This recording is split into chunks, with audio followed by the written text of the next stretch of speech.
Olá, turma. A nossa equipe, a equipe 1, ela trabalhou com um projeto para o cultivo de pirarucu em cativeiro. E além de mim, a equipe é formada pelo Carlos Giliardi e pelo Leonardo Juan.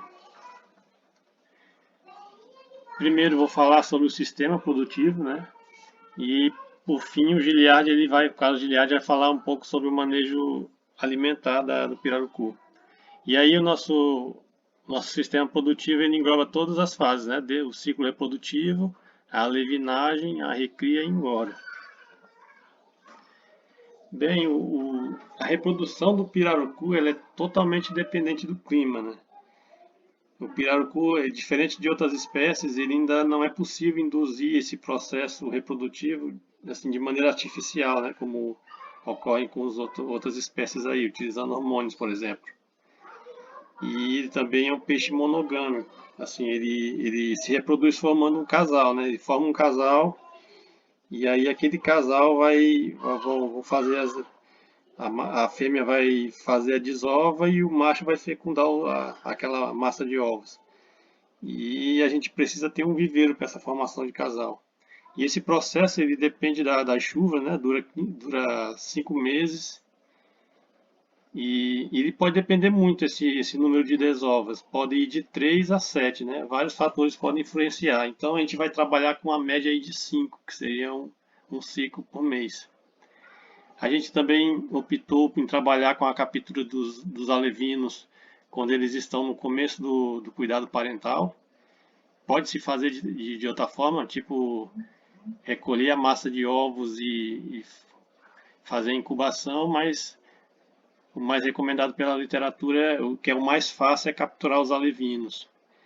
E aí, cada desova, a gente vai ter de 800 a 3.500 alevinos chegando ali nessa fase de cuidado parental, né? Quando é a época de ser capturado. Então, a gente vai trabalhar com uma média de 2.000 desovas. Aí, levando em conta a taxa de sobrevivência, que é de 30%, então, a gente estima 600 alevinos fornecidos mensalmente a alevinagem durante esse período aí de 5 meses, né? Uma vez por mês. A alevinagem ela dura de 20 a 30 dias e a gente optou em fazer a alevinagem em caixas d'água, né? No ambiente protegido. E levando em conta a taxa de mortalidade de 8%, aí estima-se que serão entregues 550 alevinos a outra fase, que é a fase de recria.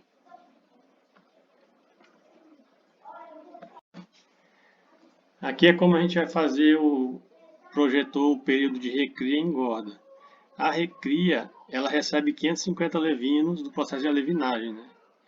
Então, com a mortalidade de 8% estimado, ele vai entregar mais ou menos 505 peixes durante a fase de engorda. E como são 100 dias mais o vazio sanitário, cada tanque ele vai ser ocupado durante mais ou menos 120 dias. Então, para os 5 ciclos, a gente necessariamente vai precisar de 4 viveiros, né?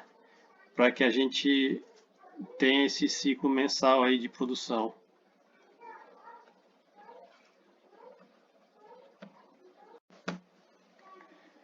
Então, do processo reprodutivo, passando para a levinagem, depois para a recria, são 5.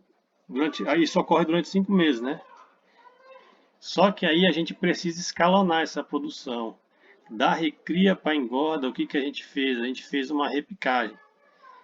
Aqui, ó, está o primeiro ciclo da recria. A gente divide para 3 viveiros de engorda. O viveiro 1, o 2 e o 3. E aí cada viveiro desse aqui vai passar por um ciclo diferente, de um período diferente, que vão ser 12, 17 e 22 meses. O segundo ciclo também, da recria, vai passar a repicagem, é dividida para 3 tanques de engorda, cada qual para esses 3 períodos, 12, 17 e 22.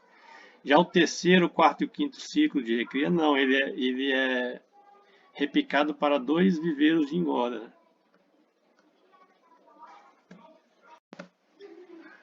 Mas essa daqui não é a forma como eles estão dispostos, vão estar dispostos lá na propriedade, né? Essa aqui é o croquis da, da construção dos viveiros. A gente vai ter aqui os viveiros de engorda, aqui os 4 de recria e mais 2 que são os casais que foram formados, né? Aqui a gente vai ter um viveiro maior para a formação de casais, que pode botar até 8 reprodutores, e mais 2 viveiros que são os de pré-formação de casal, né? Que são aqueles animais que estão sendo preparados para serem utilizados como reprodutores. Aqui um depósito e aqui onde vai ser a levinagem. Aqui é o ambiente protegido onde vai ser feita a levinagem. A gente tem a quarentena, onde os alevinos são recebidos. A gente tem aqui um pé dilúvio, né, nas portas para higienizar os calçados dos trabalhadores, uma pia. E, e cada local vai ter um lugar diferente para guardar os utensílios, né, para que eles não utilizem os mesmos equipamentos. Aqui a gente tem o abastecimento dos viveiros, né, em verde, os canais de abastecimento, e aqui os canais de drenagem, né, em vermelho.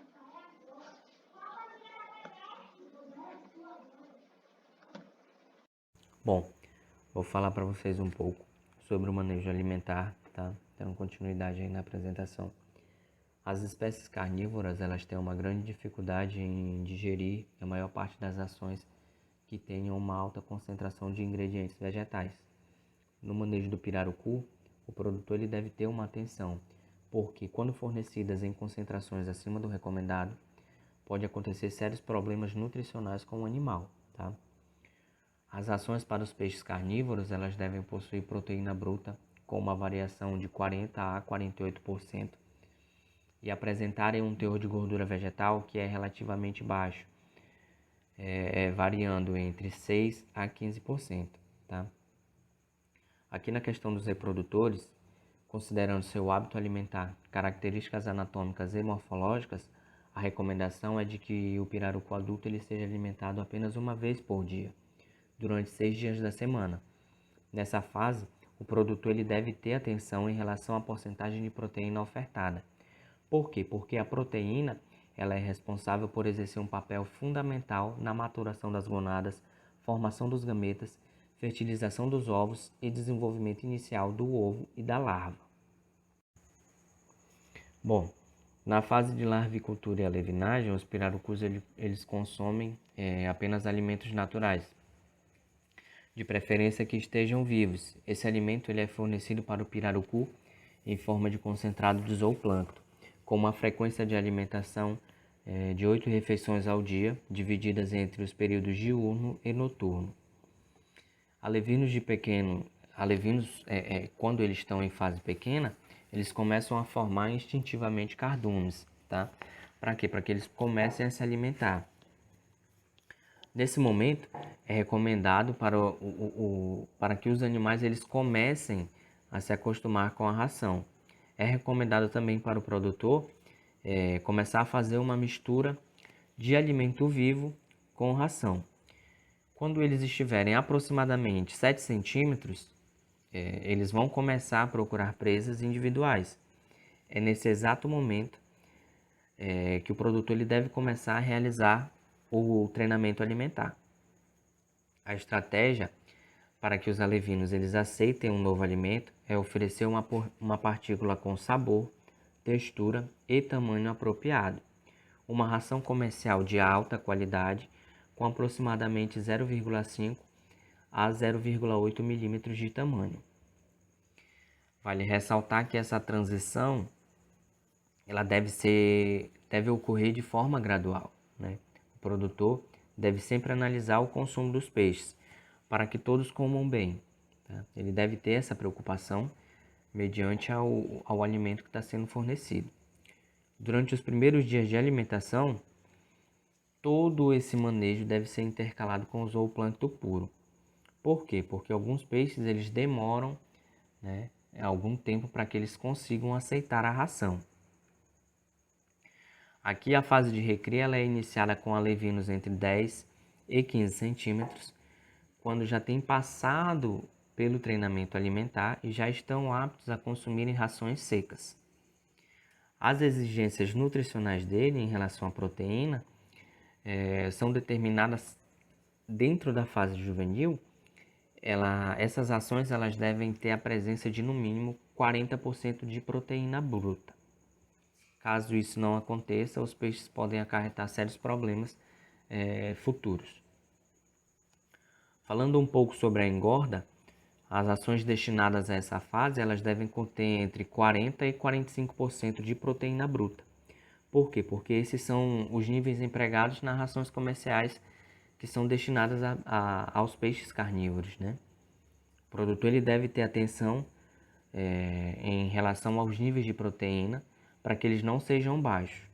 Como na parte inicial que eu falei, consumos em excesso elas causam problemas no pirarucu, né?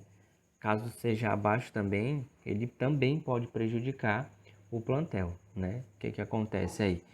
O peixe pode apresentar dificuldade no crescimento, né? E em relação à sua saúde também. Um dado que foi verificado é que o pirarucu na fase de engorda, né? Ele teve uma melhor eficiência alimentar.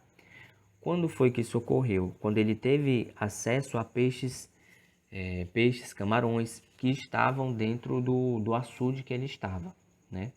Tudo isso intercalado, né, com rações, ou seja, ele fazia uma alimentação ali de peixes invasores e camarões, né, e ainda tinha um complemento da ração. Nesse exato momento, foi verificado que ele apresentou um ótimo desenvolvimento dentro do açude. Essas aqui são as nossas referências e muito obrigado.